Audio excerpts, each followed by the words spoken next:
qué gusto estar aquí y muchas gracias por la invitación. Estamos presentando el Corrupcionario Mexicano y yo les voy a contar un poquito qué hago aquí, por qué estoy sentado aquí, porque en realidad yo los represento a ustedes. Yo soy el primer lector de este libro y que tuvo la oportunidad de escribir un texto al principio para emocionar, para contagiar a otros lectores, acercarse a este gran ejercicio de reflexión, de un ejercicio que México necesita, que es que todos nos miremos al espejo y nos preguntemos cómo es que hemos dejado llegar las cosas hasta donde están, ¿no? Hace falta reconocerse parte del problema para en algún momento poder ser parte de su solución también, ¿no? Y bueno, no me voy a brincar. La primera lectura que hice me dio muchísima risa, me encontré carcajeándome, obviamente mucho más de esa primera parte que habla de los políticos. Después empezó a volverse más personal y se me fue acercando y se me fue acercando hasta que el monstruo lo tenía enfrente y se parecía mucho a mí. Y ahí ya no era risa, ya era una medio sonrisa amarga, que leía ya un poco esto con tristeza y me empezó a dar una sensación de vergüenza también. Yo tengo hijos y esto me confronta con el país en el que ellos se van a quedar, ¿no? Es importante reconocer la astucia de Opziona, en particular de Alejandro, usar la sátira como ese vehículo para llegar a la reflexión.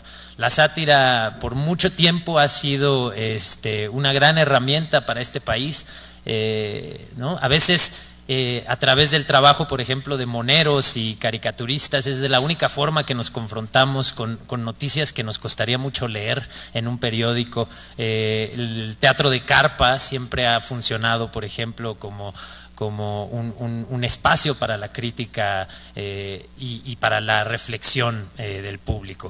Y este ejercicio te invita a eso. Te invita a leer, a divertirte, a encontrarte aquí y a empezarte a entender parte de un problema. Ahora, podemos estar tranquilos, no es un problema cultural como nos dijo el presidente, porque si no habría que erradicar nuestra cultura para erradicar el problema, inmolarnos o echarnos a la hoguera todos, no es así de grave. Es un problema sistemático sobre que otra vez nos atañe a todos, sobre las decisiones que tomamos día con día, cómo salirnos de esa dinámica. Pero es posible, ¿no? Y la educación es quizá la herramienta más útil para lograr eso. Un país que gasta muchísimo en educación, más no en sus estudiantes, ¿no? Y una vez más, ¿por qué? Pues por la corrupción. Porque sí, los presupuestos que se manejan en México son altísimos, pero los resultados de nuestros estudiantes son tristísimos. Entonces, bueno, cuando uno va viendo cada problema que tienes, ¿no? Desde en el macro, cuando lees los periódicos y tratas de entender cuestiones como estas, hasta el día a día fuera de tu casa, de repente invariablemente llegas al tema justicia, corrupción, justicia, corrupción, justicia, corrupción. Y de verdad, la cantidad de dinero que le cuesta a nuestro país la corrupción es absurda, ¿no? Es absurda. Somos un país muy rico, pero somos buenos para malgastar el dinero. Sobre todo el dinero público, pero somos buenazos para eso. Tenemos mucho dinero y no lo vemos, ¿no? Esto lo digo porque no es lo mismo la corrupción, y por eso se divide en tres en este libro. No es lo mismo la corrupción de un gobernador que saque un estado completo, que la corrupción de las clases pobres que tienen que pagar para recibir un medicamento y poder dárselo a su familia. No es lo mismo la corrupción de un policía que gana 8,000, 9,000 pesos al mes que la corrupción de un legislador, que son los mejores pagados de América Latina. No es lo mismo, pero sí somos parte del mismo problema. Entonces hay que aprender a separar y ver qué nos toca a nosotros. Como ciudadanía tendríamos que ejercer presión a la clase política, pero también tendríamos que servir como ejemplo. Y lo mismo digo estando aquí en este lugar tan emblemático y de donde ya no me van a sacar. También ustedes deberían ser referentes, ¿no? Me da mucho gusto estar sentado en una mesa donde todo el mundo le entró a la ley 3 de 3, todos a su debido tiempo, unos se fueron emocionando antes que otros, pero el chiste es que eso, que se vuelva contagioso, el decir yo quiero ser referente de este país, yo quiero mandar el mensaje positivo allá afuera, yo quiero decirle a la gente y a la ciudadanía que hay el chance de hacer las cosas bien, y ustedes son vitales para eso. Así que lo celebro de verdad muchísimo y les agradezco la invitación. Ya voy a acabar, ya voy a acabar. ¿Cómo va mi cronómetro? Tú no tienes. Yo no tengo. ¿Y cuánto costó eso? Le quedan 40 minutos. Entre tú y yo son 25. Exacto. Todavía, aquí tengo lo del fuero y fíjate que no me está gustando, Ok, encontré varios términos que me identificaron y fue a través de la caricatura que logré reírme un poquito. Y quiero mencionar aquí rápidamente los nombres de los moneros que trabajaron en este maravilloso ejercicio, porque además quiero decir que todos, dime si lo digo bien, pero lo hicieron de forma gratuita y por convicción y por ganas. Al igual que tú. Ah, sí, sí, es cierto. Qué pendejo, ¿verdad? Ilustradores que participaron en el proyecto: Mario Flores, Ros, Alecus, Chubasco, Ricardo Cucamonga, Gonzalo Rocha, Pico Covarrubias, Gerardo Romero, Rictus, Antonio Garci, Patricio Monero, Rape, Pene, Camacho, Cintia Bolio, Helio Flores, Víctor Solís, Visor. Estos moneros de verdad son indispensables, yo creo, para que esto se vuelva, como dicen los términos de los millennials, viral, y de verdad den ganas de compartirlo, y donde lo dejes alguien llegue y lo abra, y de repente se sienta atraído por esos dibujitos, y de repente empiece a leer, y de repente empiece a ver que están describiendo a su tío, y diga, ay cabrón, eso es lo que logra este libro, y eso es lo que se agradece. Porque este es un tema que no se puede hablar arriba, ¿no? O sea, si yo me fuera de esta reunión, yo creería que en 5 años la corrupción está resuelta. Pues yo me senté en una mesa con unos senadores que dijeron solo lo correcto, que hablaron de que ya se va a erradicar, de que ahora sí, pues ya estuvo. Qué fregón, yo ya no tengo que hacer nada. Y no es así, no es así. Y también es importante que en el lenguaje no le tengamos miedo a decir la verdad, ¿no? Sí sé que suena muy bonito hablar del futuro, pero hay que hablar de hoy, en el presente, hoy, ¿qué tengo que hacer? Y de verdad la corrupción, si se dan cuenta, está casi en cada decisión que toman durante el día. Y el gran cambio que pueden hacer es llevar esos temas de discusión a la mesa de su casa. Recordarnos que como ciudadanos todos tenemos una responsabilidad. Todos tenemos que cuestionarnos nuestra realidad día con día, y tenemos que cuestionar nuestra participación y saber de qué somos parte y estar orgullosos de lo que hacemos para mejorar esta realidad en la que vivimos. Un país con tales extremos, ¿no? Con tales niveles de pobreza, no puede hacernos sentir orgullosos. Sin embargo, sí hay muchas historias aquí que pueden ser referentes para que queramos cambiar las cosas, y esas historias hay que comunicarlas. Ya voy a terminar. Lo tenemos tan asimilado, y yo creo que es el momento en el que deberíamos empezar a trabajar juntos. Lo tenemos tan asimilado que nosotros, la ciudadanía, ya hemos decidido que este es un acto de venganza o de justicia social, ¿no? Porque claro, pagamos nuestros impuestos y todos se los roban y pasan cosas y pasan promesas, y la realidad parece seguir siendo igual o peor. Entonces llega el hartazgo a tal punto que decimos, ¿sabes qué? Yo los voy a castigar no pagando impuestos, siendo corrupto, brincándome la línea, no haciendo el trámite como me lo piden. ¿Por qué? Porque hay una clase política que es sorda, y como tal yo hoy ya no voy a tratar de comunicarme. Hay que encontrar la forma en que otra vez los políticos y la ciudadanía trabajen juntos. Yo, bueno, digo otra vez porque espero que alguna vez haya pasado, a mí nunca me tocó. Pero yo sí espero que eso pase, porque hasta el momento en el que todos nos entendamos parte del problema, hasta que todos empecemos a hablar el mismo lenguaje y el mismo idioma, vamos a poder hacer algo. Y agradezco una vez más la iniciativa de traer un proyecto como este y tener aquí a la ciudadanía sentada y a los medios que ojalá nos hagan que esto llegue lejos, para decir involucrémonos todos, ¿no? Y seamos referentes, que sí vale mucho la pena, porque los niños sí viven imitando lo que ven. Y yo deseo pues que mis hijos al rato no tengan esa risa amarga cuando vean esto, que este libro ya no los represente, que este libro sea como echarle un ojo al álbum viejo de la familia, a ese mundo donde vivían sus papás y sus abuelos, que vivía del moche y la corrupción. Ojalá podamos hacer eso, yo creo que vale la pena. Muchas gracias a todos.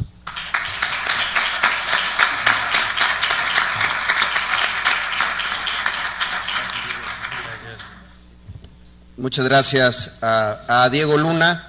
El último orador del día es Alejandro Legorreta. Él fue el de la idea. Él fue el de la intención que la llevó con mucha emoción a un hecho concreto que es este corrupcionario. No solamente es el coeditor, además como presidente de Opción A, es un mexicano comprometido con el país y con el combate a la corrupción. Alejandro, tienes hasta 3 horas con 37 minutos. Ay, tómenle una foto, ¿no? Estando hasta ahí, con este grupo de personalidades sería una ofensa no utilizar. Ándale. Hay un botoncito del lado derecho. Del lado de la República. ¿Qué Star Wars ni qué nada? Pues antes que nada les quiero agradecer muchísimo a todos su presencia el día de hoy en un día muy importante para la ciudadanía y para todo México. Quiero darle las gracias y los buenos días a las senadoras, a los senadores que nos acompañan, a los representantes de los medios de comunicación, a todas mis amigas, a mis amigos que me acompañan, a mis alumnos, algunos alumnos del Ibero por ahí que me están acompañando, lo cual me da muchísimo gusto. Obviamente, y en primer lugar siempre, a mi querida esposa, a mis hijas y a mi padre, que siempre, hoy y siempre son lo más importante. Quisiera comenzar por agradecer a las y los senadores que se interesaron de manera muy particular en este ejercicio. Muchas gracias a Laura, Marta, Zoe, Héctor y Luis Armando. Y me permito a ustedes, senadores, y a todos, darles la bienvenida a esta su casa, nuestra casa, porque el Senado de la República es la casa de todos. Una institución que encargamos a 128 personas cada 6 años, pero que le pertenece a 120 millones de mexicanos. El corrupcionario mexicano es un libro escrito con base en una extensa investigación científica que aprovecha lo mejor de la caricatura, la ironía, el sarcasmo y la picardía mexicana. Aquí quiero hacer una pausa, porque siempre cuando uno tiene el honor de presidir organizaciones, hay algunas personas que se quedan sin el crédito que deberían. Uno de ellos es Gustavo Rivera, el director general de la organización, y todo el equipo. Evidentemente, sin un equipo como el que cuenta Opción A, el corrupcionario no existiría. Así que les agradezco muchísimo todo su talento. Es un libro sobre cómo los mexicanos vivimos, entendemos, fomentamos y padecemos la corrupción a diario. Lo escribimos con el objetivo de despertar reflexión y llamar a la acción en todos los hogares y rincones de México, porque estamos convencidos de que el combate a la corrupción también empieza por nosotros y también debe de realizarse de abajo hacia arriba. Acabamos de escuchar de las y los senadores una serie de definiciones que se encuentran plasmadas en el corrupcionario. así como una serie de acciones y compromisos para mitigar esas conductas. Compromisos que todos debemos hacer para transformar nuestra realidad. Pero ojo, nuestros legisladores tienen una responsabilidad mayor, porque así lo dicta la ley, y porque ese es el espíritu del verdadero servicio público. Algunas personas, como ya lo refería Diego, nos dicen que la corrupción es un problema cultural, casi como si lo lleváramos en la sangre. Por fortuna no es así. La corrupción sucede cuando una persona se aprovecha de un poder delegado o usurpado para beneficio propio. Es la consecuencia de la impunidad, de la ausencia de leyes legítimas, en ojos de todos, y de incentivos que castiguen conductas antisociales, ilegales y egoístas. Yo, al igual que ustedes y millones de mexicanos, me siento frustrado y muy enojado. Me niego a vivir en un país así, y me niego a que mis hijas crezcan en esta realidad. Pero también, al igual que muchos de ustedes, soy testigo de que algo está sucediendo, de que el cambio se está gestando. Ese cambio se está materializando en reformas de gran calado, que por primera vez en nuestra historia convertirán el combate a la corrupción en una política de Estado. Sin embargo, el cambio también es palpable en la sociedad, porque la ciudadanía está a la vanguardia del cambio, incluyendo las reformas que darán vida al Sistema Nacional Anticorrupción, fruto de nuestra civilidad y compromiso. Este cambio es importante porque México nos presenta una extraordinaria oportunidad, que de no tomarla implicará riesgos evidentes. ¿Cuál es la opción? Un país que se presume como una de las 15 potencias económicas del mundo, pero que hoy, mientras estamos aquí, 10 millones de mexicanos no saben si podrán tener alimento el día de hoy. Un México en donde los asaltos, las fosas clandestinas y la extorsión ya no son noticia, al mismo tiempo que recibimos cada año 17 millones de turistas.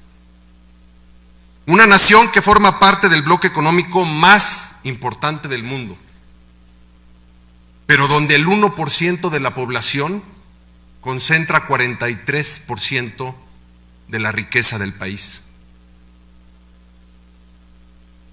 Porque no se trata de que todos tengamos lo mismo, pero sí de que todos vivamos mejor. Un México en donde la doble moral de un sector de la sociedad nos invita a recibir con aplausos a un corrupto, al mismo tiempo que se cuestiona y demerita al emprendedor que busca transformar una industria. Un país que gradúa a más de 100,000 ingenieros al año, pero donde 55% de la población ocupada obtiene sus ingresos en la informalidad. Una nación en donde el Senado de la República cuenta con más de 4,000 millones de pesos de presupuesto, al mismo tiempo que se aprueba el nombramiento de magistrados y fiscales sin que exista un verdadero debate parlamentario que enriquezca nuestra democracia. Es momento de que el legislativo empiece a funcionar como un verdadero contrapeso en un sistema de separación de poderes y como un verdadero espacio de representación ciudadana. Porque, señoras y señores amigos legisladores, recuerden que su cargo es honorable. Muchos lo detentan con profundo respeto, pero seamos honestos, muchos también lo denigran, y eso también tiene que cambiar. Un México con un extraordinario potencial y con la gente más maravillosa del mundo, pero sofocado por una profunda crisis de confianza y de corrupción. ¿A qué le queremos apostar? La opción es una, y somos millones. los que ya elegimos. Una ciudadanía que construye y celebre las buenas acciones, pero también que señale lo que no está bien. Porque el día que dejemos de señalar las acciones que lastiman a esta bella patria, ese día comenzaremos a ser cómplices de la razón que nos convoca el día de hoy. Porque somos millones los que trabajamos por un México donde la libertad, la movilidad social, las oportunidades, la justicia social, la seguridad y el respeto a los derechos humanos y al Estado de Derecho sean una realidad tan cotidiana que parezca desapercibida. Recordando que el cambio lo tenemos que hacer juntos, porque no hay Estado sin sociedad civil, como tampoco lo hay sin gobierno. De la mano de funcionarios que tengan la capacidad de gobernarse a sí mismos y por lo tanto sean capaces de gobernar en beneficio del bien común. Una ciudadanía que reconoce que quien ama el poder no puede ser útil para servir en un país como México, no en México. Así que los convoco a que todos hagamos valer el peso de la mayoría honesta, impulsando más y mejores cambios institucionales, pero también empezando por nosotros, por cada uno de nosotros, en una realidad cotidiana, en los hogares, las escuelas, las colonias y el trabajo. Si lo hacemos así, la capacidad de transformación será enorme. Los invito a que hagamos juntos esto, porque esa es la opción. Muchas gracias.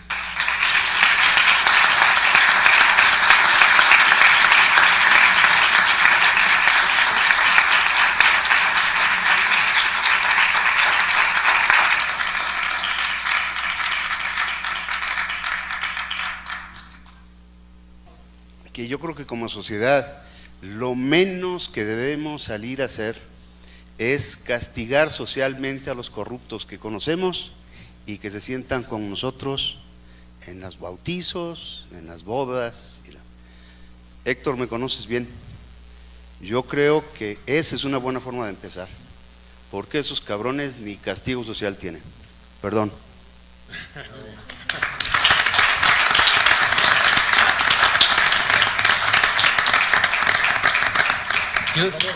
Yo sí me puedo sumar nada más a lo que dices. Yo creo que pasa una cosa y a veces hay un miedo a la denuncia terrible en este país, porque todos hemos estado muy cerca, sino que la hemos tocado o nos hemos beneficiado de la corrupción de alguna forma. Yo, por ejemplo, yo tenía restaurantes y no hay manera, pregúntele usted a cualquier restaurantero, de tener un restaurante en México si no juegas ese juego. ¿No? Y es la única forma de sobrevivir. Y cuando ya estás pensando que tu empresa le da de comer a otras 40 personas que dependen de ti y demás, pues a veces conviene jugar el juego, a veces terminas jugando el juego. Y el miedo a señalar es eso. Yo creo que un ejercicio que nos hace falta hacer como sociedad es perdonarnos, es vernos al espejo, reconocernos quiénes somos y perdonarnos. Es la única forma de empezar de cero, es la única forma de verdad cambiar. En el momento en el que nos perdonemos y entendamos que todos somos víctimas de este juego que hemos jugado, pero podemos dejar de serlo, si queremos y si tomamos acción. Pero la primera es con uno mismo. Cuesta mucho trabajo decir, sí, es que ese señor se robó, porque la verdad es que yo el otro día cuando saqué mi licencia, sí me acabé metiendo y la señora me dijo que sí y me cobró, y ya está. Y ya somos parte del mismo caldo de cultivo. Entonces yo creo que lo que nos surge es eso, un ejercicio de perdón los unos con los otros y que eso nos dé la capacidad de reinventarnos, ¿no? Porque no es una cosa de castigar por castigar y ver al corrupto en el patíbulo y ya, es una cosa de construir. No hay herramientas para construir las cosas de otra forma. Hay mucha gente que no puede ni siquiera plantearse no jugar el juego de la corrupción. Y eso es lo que es muy triste en este país. Perdón, ya los puse tristes o les di flojera, una de dos. Hola. Buenas tardes, mi nombre es Gabriela y soy alumna de Alejandro de la Ibero, y mi pregunta va hacia Diego y hacia Alejandro. ¿Cuál sería un consejo, unas palabras que le darían a los jóvenes estudiantes que estamos tratando de aprender sobre el país y tratando de hacer un cambio grande? ¿Cuál sería un consejo hacia nosotros? Me parece que Diego conteste yo mañana. Sí, claro. Ya está. Un consejo. Híjole, es de estos momentos duros donde ya reconoces que ya no eres el joven, ¿no? Ya cuando alguien te dice, oye, es que yo soy joven y quería pedir tu consejo, pues sí, yo lo que te diría es que no permitamos que estos conceptos nos definan, ¿no? Vamos a buscar definirnos, vamos a buscar cambiar este país. Y vamos a buscar ser parte de ese cambio. Yo creo que tenemos todos una responsabilidad, la responsabilidad de ser ciudadanos, y como tal tenemos que exigirnos, tenemos responsabilidades muy claras, ¿no? Como ciudadanos, como consumidores. Cada que compramos algo, somos parte de algo, celebramos su existencia. Cada que no nos quejamos de algo que nos molesta, estamos permitiendo su existencia. Cada que no nos manifestamos, cada que no nos involucramos, cada que no les exigimos a nuestros legisladores, cada que no nos informamos para tener herramientas, para tener una opinión, estamos dejando de ser ciudadanos. Hay que involucrarse y es una tarea diaria y además una tarea muy divertida, ¿no? Aprender a salir de nuestra burbuja y afectarnos por las historias de los otros y entendernos parte de algo más grande, y nosotros podemos mandar ese mensaje como ciudadanía, y entonces sí exigir que el nivel empresarial, que el nivel de la clase política se empiece a comportar igual que nosotros. Pongamos ese ejemplo y jalemos juntos, ¿no? Porque además es un país de jóvenes, entonces somos más, nada más que tenemos las herramientas, un chorro de herramientas que no tenían antes, pero yo veo la generación de mi papá, por ejemplo, leo lo que pasó en el 68, en los 70s, y digo, ¿y nosotros qué estamos haciendo? ¿No? ¿Ves qué ha pasado con Twitter en otros países? ¿Y nosotros qué estamos haciendo? Pareciera que este país siempre ya llega al tope, ¿no? Ahora sí ya va a cambiar. De esta no vamos a salir así como que no pasó nada, ¿no? Y no vuelve a pasar, pasan los 43 y aquí seguimos. Yo me preguntaba qué hubiera pasado si Animal Político no saca ese artículo sobre Duarte y las empresas fantasmas. ¿Dónde estaría el señor? ¿Qué habría pasado? Ya basta, ¿no? O sea, yo creo que ya no podemos llegar más lejos. Hay que tomar control e involucrarnos. Gracias. Hay que darle, hay que seguir. Sí.